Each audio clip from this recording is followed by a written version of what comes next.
Samanta look Samanta এই যে শুনেন শুনেন সামান্তা এই তর্কে জিতা জাতীয় কথা মানে বললেন না। আপনি তর্কে জিতছেন 100-তে 99 পাইছেন। জিজ্ঞেস করতেছি জি জি করেন যে আপনি উত্তর দিতে পারেন, স্নিগ্ধাপ উত্তর দিতে পারে, আমার কোনো সমস্যা নেই। প্রশ্নটা হচ্ছে ব্যক্তির স্বাধীনতার মাত্রা কতটুকু, কি কি এটা? ব্যক্তি স্বাধীনতার কোনো মাত্রা নাই সামান্তা, আমার উত্তর আমি দিলাম। ব্যক্তি স্বাধীনতার কোনো মাত্রা নাই। ব্যক্তি স্বাধীনতা দিয়ে বুঝবে একটা ক্রাইম করা পর্যন্ত আপনার জন্য সিআরপিসি আছে, পেনাল কোড আছে, এর বাইরে যদি সে কোনো কিছু করে সেটা আইনভাবে ব্যবস্থা নেবে। একটা ব্যক্তির স্বাধীনতা কত সালে পেনাল কোড আপনি নতুন করে করেন, আপনারা ক্ষমতায় আসেন নতুন করে করেন, যেটা এক্সিস্টিং আছে সেটার কথাই।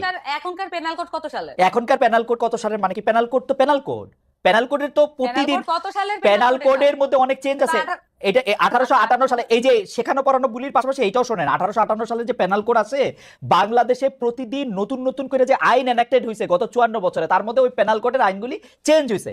গড়ে বইটা 1858 সালের, কিন্তু বাংলাদেশের হওয়ার পরে যত আইন, হ্যাঁ, রমজানের দোকান খোলা থাকবে কি থাকবে না, রমজানের দোকান খোলা থাকবে কি থাকবে এখন আমি না আমি বলি এটা কিভাবে নিশ্চিত করতে হবে? আপনারা বলবেন যে এটা আপনাদের উইশ, যা থাকবেন আপনার কি ইচ্ছা।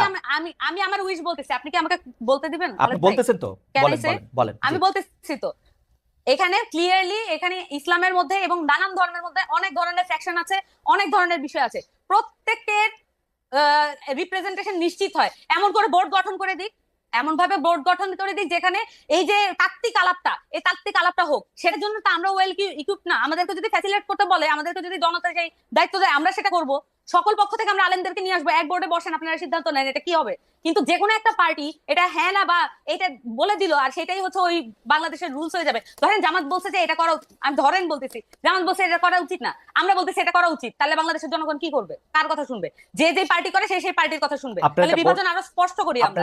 আপনারা এটা বোর্ড করে দেওয়ার পক্ষে যারাই আলোচনা করবে এবং সেটার মধ্যে আলেমরা থাকবে।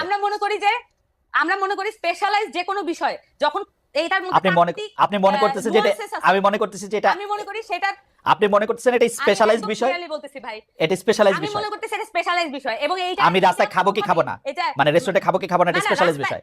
রেস্টুরেন্ট এটার সাথে এটা সম্পর্ক না। এখানে দেখবেন যে রোজা অমুক তমুক অনেক কিছু নিয়ে আসছে এখানে কনসেপ্টের সাথে। আপনি যখন প্রশ্ন করছেন এখন আপনি আরো বেশি সিম্পলিফাইড করে ফেলতেছেন। আপনার প্রশ্নটা প্রথমে এটা ছিল না, আপনি এখন মানে এটাকে কম্প্রোমাইজ করতেছেন আপনি তর্কে জিতার জন্য। আমি বলতেছি যে সামান্তা লুক সামান্তা এই যে শুনেন সামান্তা, এই তর্কে জিতা জাতীয় কথা মানে বললেন না। আপনি তর্কে জিতছেন 100-তে 99 পাইছেন।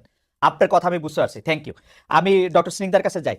ডক্টর স্নিগ্ধা, আমি জনাব আমি সামান্তা শারমিনের কথা আমি বুঝতে পারতেছি। তারা বলতেছে যে এই দায়িত্ব তারা কেন নিবেন, যে এই দায়িত্ব তারা যে একটা ঘোষণা করবেন। এটা আমি বলি নাই। আচ্ছা আবার বলেন কি বলছেন।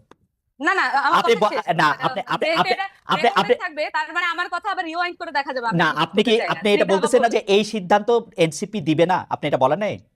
যে আমি বারবার বলেছি এনসিপির কাছে যদি জনগণ সকলে মিলে বলুক এনসিপি এটা সলভ করতে হবে, কিন্তু তা তো না। এক একটা পলিটিক্যাল পার্টি, এক একটা জনগোষ্ঠী এক একটা পলিটিক্যাল পার্টি করে। তাহলে এই যে এতগুলো মানুষের দায়িত্ব তো আমরা যদি নিতে চাই তাহলে আমাদেরকে তো ফর্মালি দিতে হবে। তাহলে আমরা সকলকে মিলে এটা একটা বোর্ড গঠন করে আমরা এই সমাধানগুলো দিয়ে দিই। কিন্তু আমাদের রাষ্ট্রীয় কাঠামো আছে, আমাদের ইসলামিক ফাউন্ডেশন নাই। এই সমস্যাগুলো সমাধান করা কি ইসলামিক ফাউন্ডেশনের দায়িত্বের মধ্যে পড়ে না? তাহলে আমরা যে ট্যাক্সের টাকা দিয়ে এই প্রতিষ্ঠানগুলো চালাই, তাহলে আমরা কেন ট্যাক্সের টাকাটা নষ্ট করি? ওকে, আমি আর কিছু বলতে চাই না, মোটামুটি এটা রিওয়াইন্ড করে দেখা যাবে। আচ্ছা, প্রথম কথা হলো যে ইসলামিক ফাউন্ডেশনের প্রসঙ্গটা যখন আসছে, ইসলামিক ফাউন্ডেশনের কথাতে আমরা জানি যে ইসলামিক ফাউন্ডেশন এসব ক্ষেত্রে আসলে ওই মানে স্পষ্ট অবস্থান নেয় না। জিজ্ঞেস করতে জি জি করেন যে আপনি উত্তর দিতে পারেন, স্নিগ্ধাপ উত্তর দিতে পারে, আমার কোনো সমস্যা নেই। প্রশ্নটা হচ্ছে ব্যক্তির স্বাধীনতার মাত্রা কতটুকু, কি কি এটা? ব্যক্তির স্বাধীনতার কোনো মাত্রা নাই সামান্তা, আমার উত্তর আমি দিলাম। ব্যক্তির স্বাধীনতার কোনো মাত্রা নাই। ব্যক্তি স্বাধীনতা দিয়ে বুঝবে একটা ক্রাইম করা পর্যন্ত আপনার জন্য সিআরপিসি আছে, পেনাল কোড আছে, এর বাইরে যদি সে কোনো কিছু করে সেটা আইনভাবে ব্যবস্থা নেবে। একটা ব্যক্তির স্বাধীনতা কত সালে পেনাল কোড আপনি নতুন করে করেন, আপনারা ক্ষমতায় আসেন নতুন করে করেন, যেটা এক্সিস্টিং আছে সেটার কথাই। এখনকার পেনাল কোড কত সালে? এখনকার পেনাল কোড কত সালের মানে কি? পেনাল কোড তো পেনাল কোড, পেনাল কোডের তো প্রতিদিন পেনাল কোডের মধ্যে অনেক চেঞ্জ আছে। এটা 1858 সালে এই যে শেখানো পড়ানো বুলির পাশাপাশি এইটাও শোনেন, 1858 সালে যে পেনাল কোড আছে, বাংলাদেশে প্রতিদিন নতুন নতুন করে যে আইন এনাক্টেড হয়েছে গত 54 বছরে, তার মধ্যে ওই পেনাল কোডের আইনগুলি চেঞ্জ হয়েছে। গড়ে বইটা 1858 সালের, কিন্তু বাংলাদেশের হওয়ার পরে তো আইন, হ্যাঁ, সবগুলি চেঞ্জ হয়েছে। হ্যাঁ, তো যাই হোক এইটা এখন যে জায়গায় দাঁড়ায় থাকে, আপনি যে হ্যাঁ। উত্তরটা দিচ্ছেন এটা কি মানে যে ব্যক্তি স্বাধীনতার যে সংজ্ঞাটা আপনি দিচ্ছেন, স্নিগ্ধাপা একটু সাইলেন্ট আছেন, অসুবিধা নাই, কিন্তু এই যে ব্যক্তি স্বাধীনতার যে ফরম্যাটটা বলছেন এটা কি যথেষ্ট ক্লিয়ার কাট হয়েছে কিনা? মানে আপনার কাছে কি মনে আমার হয়? যেমন আপনার কাছে কি মনে হয়? আপনার কাছে কি মনে হয়? আমি বলছি ব্যক্তি স্বাধীনতার আমি ক্ষেত্রে আমি উত্তর পাইনি, আমি উত্তর পাইনি। আপনি আমাকে আবার জিজ্ঞেস করেন প্রশ্নটা, এটা আমি আগে উত্তর দেই। ব্যক্তি স্বাধীনতার প্যারামিটার মানে এই আপনি মাত্র আমারে জিজ্ঞেস করছেন, আমি স্পষ্ট বলছি ব্যক্তি স্বাধীনতার কোনো সীমাবদ্ধতা নাই।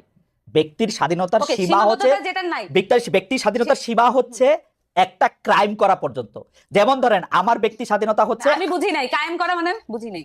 আমাদের খাতা কলমে যেটাকে ক্রাইম হিসেবে গণ্য করা আছে, যেমন ধরেন আমার ব্যক্তি Crime স্বাধীনতা করা। নাই আপনাকে একটা টোকা দেওয়ার জন্য, এই টোকাটা একটা ক্রাইম, আমার এটা ব্যক্তি স্বাধীনতার মধ্যে আপনি- পড়ে না। আমি আপনাকে এটা টোকা দিতে পারবো না, টোকা দিলেন, কিন্তু আপনি আমি আমাকে টোকা দিলেন, আমি মনে করলাম এটা একটা ক্রাইম, তাহলে আমি কি করব? না মনে করলেন না, আমি টোকা দিতে পারবো না, টোকা দেয়াই ক্রাইম।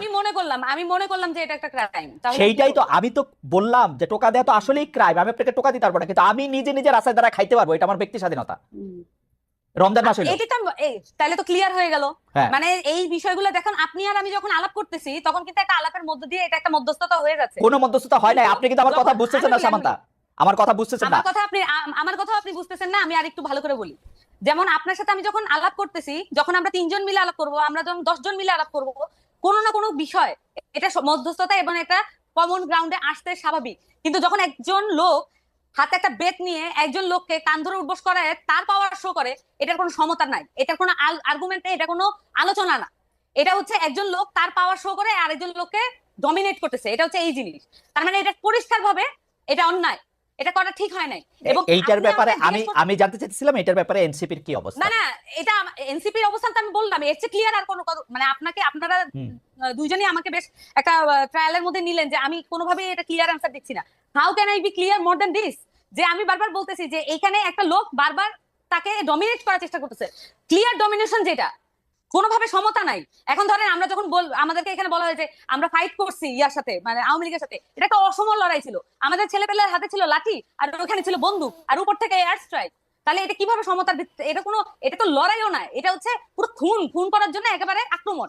এইটাও একই রকম একটা জিনিস, একটা লোক সে একটা পরিষ্কার সুন্দর জামা কাপড় পরা, পাঞ্জাবি পরা, এবং সে হচ্ছে লাঠি দিয়ে একজনকে বলতেছে, তার যে সামাজিক হায়ার অবস্থান সেটা সে মিসইউজ করে আরেকটা সামাজিক ভাবে লোয়ার অবস্থানে একটা খেটে খাওয়া মানুষকে, তার জীবনের গল্প তো কেউ জানে না, এবং সেই প্রেক্ষিতে আমি জানতে চাইছিলাম যে এনসিপি রেস্টুরেন্ট খোলা রাখা, বন্ধ রাখা, কেউ এই ধরনের কাজ করানোর জন্য এটা সাপোর্ট করে কিনা? দুইটা সেপারেট জিনিস। হ্যাঁ খালেদ ভাই, এটা দুইটা সেপারেট জিনিস।